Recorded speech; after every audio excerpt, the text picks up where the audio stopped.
반갑습니다. 교주 만석군 교주 인사드리겠습니다. 시장 이슈를 살펴보면서 오늘의 추천 물건을 소개를 해드릴 건데요. 일단 먼저 시장 이슈를 살펴보기에 앞서서 공포의 파동 속에서 우리는 구조를 보자. 구조. 다른 것보다 구조를 먼저 파악하자. 그런 취지로다가 보면은 도움이 많이 될 거예요. 2025년 하반기의 시장 핵심 키워드가 뭐냐? 금리가 아니죠. 금리라고 생각할 수 있지만 심리다. 문제는 심리가 2025년 하반기에 키워드가 될 것이다. 왜냐? 거래량은 줄었지만 가격의 추가 하락폭이 눈에 띄게 줄고 있어요.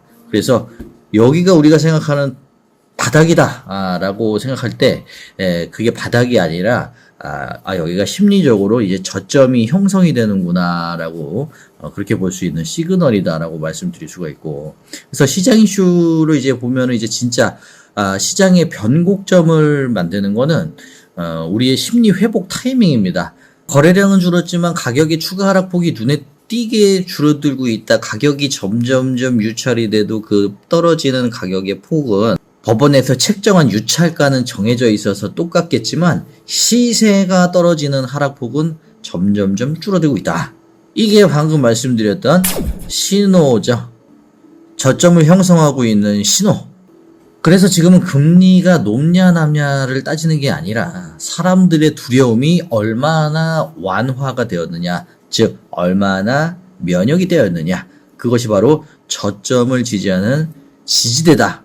그래서 이걸 시그널로 잡아서 저점 투자 시점으로 잡을 수가 있겠다. 그래서 대부분의 투자자는 숫자만 보고 움직입니다. 하지만 프로는 숫자만 보고 움직이지 않습니다. 왜? 데이터, 빅데이터, AI, 수치, 숫자 이런 걸로만 파악을 하면 굉장히 철저하고 계산되어져서 틀리지 않을 것 같잖아요. 사실 그게 함정입니다. 그 숫자만 파악하는 거라고 한다면 누구나 그 차트, 도표, 재무제표만 본다고 한다면 다 정답이 공식대로 딱딱딱 나오는데 왜 정답이 다 못 맞출까요? 그거는 크게 좌지우지하지 않는다라고 볼 수가 있는 겁니다. 그럼 뭐냐? 분위기의 흐름, 구조의 틈새 이런 것들을 정확히 볼 수 있어야지만이 정답의 근사치를 최대한 찾아낼 수 있다. 이렇게 볼 수가 있습니다. 오늘따라 갑자기 이제 왼쪽에 박힌 자수를 봤는데 자수가 굉장히 허벌나게 촌스러워 보이지 않습니까? 이런 분위기의 흐름, 이런 것들을 정확하게 파악할 수 있어야 다음부터는 이런 난방을 절대 입지 않겠다. 왜? 추잡스러우니까. 이런 흐름을 봐야지 정확한 판단을 할 수가 있습니다. 다음에 경매 이슈를 한번 살펴보면 지금 경매는 유찰의 리스크가 이제 있을 수 있어요. 자, 유찰이 이만큼 대단하는 거는 위험하다라고 이제 볼 수가 있는데, 이거는 앞서 말씀드린 것처럼 떨어지는 그 가격을 보고 쫄 게 아니라 유찰이 계속된다고 해서 쫄 게 아니라 이것도 하나의 시그널로 볼 수가 있다. 자, 지금 경매시장 유찰률이 55%를 넘는다고 합니다. 겉으로 보면 완전히 냉각된 상태 같아요. 하지만 냉각이 아니다. 이걸 뒤집어서 보면은 낙찰가 안정화 구간에 들었다 이렇게 볼 수가 있습니다. 낙찰가율이 70% 수준에서 장기 횡보하기 시작하면 그건 불안이 아니라 예측 가능한 구간이라고 말씀을 드렸어요. 왜일까요? 유찰이 계속되는데 왜? 그것은 투자자들 머릿속에 이제는 유찰이 안 되겠지, 이 정도면은 이렇게 싸졌으면은 사겠지 라는 심리가 형성이 되는 거예요. 그것이 바로 앞서 말씀드렸던 지지대죠. 그 지지대를 여러 가지 시그널로 볼 수가 있는데 이 유찰률로도 파악을 할 수 있다는 것이죠. 그래서 유찰 자체를 겁내할 게 아니다. 그것이 핵심의 요지예요. 유찰을 겁낼 일이 아닙니다. 오히려 기회가 열리고 있다라고 볼 수가 있어요. 시그널로 초점을 들어갈 수가 있으니까.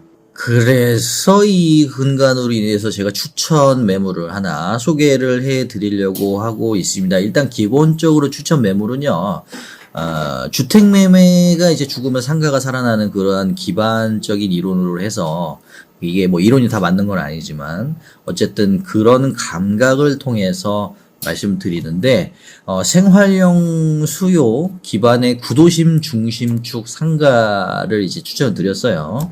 자, 지금 여기 보면 이 구간은 대출과 보증금 회수가 쉽고 공실 리스크가 낮습니다. 라고 했는데 이게 뭐를 이제 뜻하냐면 이게 앞선 내용이 약간 누락이 됐는데, 서울 기준으로 따지자면은 상가 1층 10평 이내에 월세 150에서 250만 원 사이의 상가, 그 정도 소형 평수에 회전율이 잘 될 수 있는 만한 조건, 입지가 좋거나 상권이 좋거나 역세권에서 5분 이내를 갖춘 이러한 조건에 이제 상가 매물이라고 한다면, 경기가 아무리 뒤죽박죽이고 개차반 된다고 한지라도, 아무리 물가가 오르고 음식 안 사 먹는다고 할지라도, 그래도 이 정도 구간에 들어가면은 대출금과 보증금 회수가 임대인 입장에서는 쉽기 때문에, 반대로 세입자 입장에서도 쉽기 때문에 서로 공실 리스크가 낮고 세입자 입장에서도 양도하는 그런 힘든 리스크도 낮기 때문에, 그래서 이러한 조건의 상가들이 이제 좋은데, 이건 경매 물건에서 찾기가 굉장히 힘들어서 제가 추천드리는 물건은 일단 지방에 있는 물건입니다. 지방에 있는. 자, 사건 번호 말씀드리기 앞서서 제가 추천드리는 매물은 권리관계 분석을 일절하지 않았어요. 그리고 리스크에 대한 언급도 일절하지 않을 거예요. 근데 왜 추천을 하냐? 그냥 구경만 하시라 이겁니다. 그러면 이게 뭐가 의미가 있느냐? 실제로 매매를 할 수가 없는데, 실제로 매매를 할 수가 있습니다. 자, 리스크하고 권리관계를 제대로 분석을 할 수 있다라고 한다면, 이 서비스는 회원 서비스이기 때문에 그렇게까지 이제 디테일하게 공유하기에는 시간적인 여러 가지 제약이 있기 때문에, 한정적이기 때문에 일단 물건 자체 소개만 구경 한번 와보세요라는 의미로 그냥 가볍게 그냥 보시지, 이걸 보고 권리관계나 리스크가 추천이 안 됐는데, 검증이 안 됐는데 교주가 추천했어, 이거 한번 사볼까, 이러면 안 된다는 겁니다. 그냥 감각만 익히라는 거예요. 감각만. 근데 진짜로 하고 싶다, 그러면 이제 저한테 문의를 주시면 돼요. 일단 자, 사건 번호 보도록 하겠습니다. 2024 타경 11269 번호입니다. 자, 오른쪽에 보면은 감정가가 이렇게 나왔는데 11억이 나왔어요. 그래서 이게 시세보다도 살짝 낮게 책정이 된 거라서 굉장히 유리한 포인트인데, 지금 유찰이 계속돼서 5억 4천만 원대의 가격을 형성하고 있다. 요거는 메리트가 있다. 요번 회차에서 아마 낙찰자가 나오지 않을까. 근데 지금 매각일이 오늘이 10월 19일이거든요. 약 2주 정도가 남았기 때문에 충분히 기간적으로는 부족하지 않기 때문에 요거를 들어갈지 말지 결정할 충분한 기간이 일단 파악이 나와 있고, 이 건물은 신탄진 T지, 즉 동측 인근 상가지대에 있습니다. 남측으로는 5차선 도로에 접해 있어서 차량 통행이 굉장히 원활하게 쭉 시원하게 좋아요. 나름 통건물이고 시원하게 잘 빠져있는 도로를 접하고 있고, 평수도 크고 규모도 있습니다. 그래서 사람들을 끌어당기는 힘도 상당히 강할 것으로 보여져요. 내부를 봐도 시원하게 트여 있어요. 한동안 사람의 손을 안 탔다 뿐이지 웬만한 시설들을 갖추고 있어서, 여기서 정리할 거 정리하고 손볼 거 손볼 거 하면은 또 비용이 들어가겠지만은, 그래도 지금 가격은 굉장히 메리트가 있다라는 겁니다. 그래서 이 물건을 추천을 드리는데, 이 물건의 주소는 대전광역시 대덕구 덕암동 49-11번지에 있습니다. 이게 주소예요. 그래서 이 물건을 보고자 하시면은 이 주소지로 직접 가서 볼 수가 있는 거고, 이 물건은 전기, 급배수, 위생시설 다 되어 있어서 현재는 근데 공실이고 시설은 다 있습니다. 그래서 굉장히 좋고, 참고로 파라솔하고 데크는 일부 평가 항목에서 제외됐어요. 그래서 광고탑은 근데 건물에 포함이 돼 있어서 또 요것도 강점이라면 강점입니다. 어쨌든 뭐 자잘구리한 잔잔바리는 중요하지가 않고 이 건물 규모 자체, 그리고 건물의 상태, 그리고 입지, 가격, 가치, 유동인구 종합적으로 봤을 때 메리트가 있다. 근데 검증 안 된 거는 권리관계하고 리스크는 분명히 있다. 근데 그거는 체크를 안 했습니다.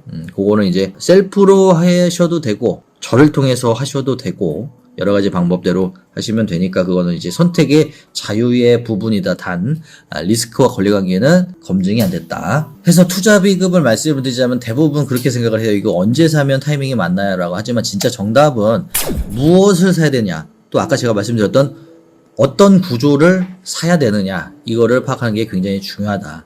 타이밍이 중요하다고 생각을 다들 하지만 그것보다도 어떤 구조를 사느냐가 중요합니다.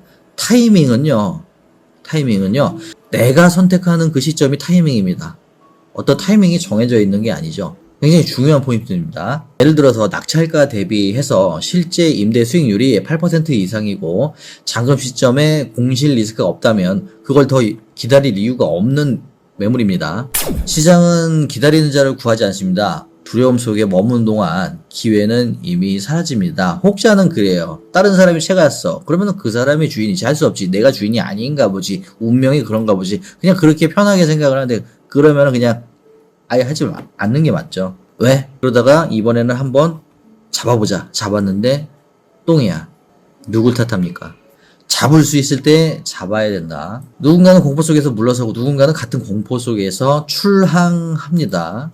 우리가 가는 항로는 타이밍이 아니라 결단 위에서 열려요. 여러분들의 선택이 곧 타이밍이다. 내가 선택한 그 시점이 황금 타이밍이다. 늦어도 빨라도 어중간해도 그건 다 박자 쪼개기에 달려있다. 왜? 내가 선택한 것이 그것이 중요한 것이다. 왜 선택했느냐? 그 구조를 보고 선택했다.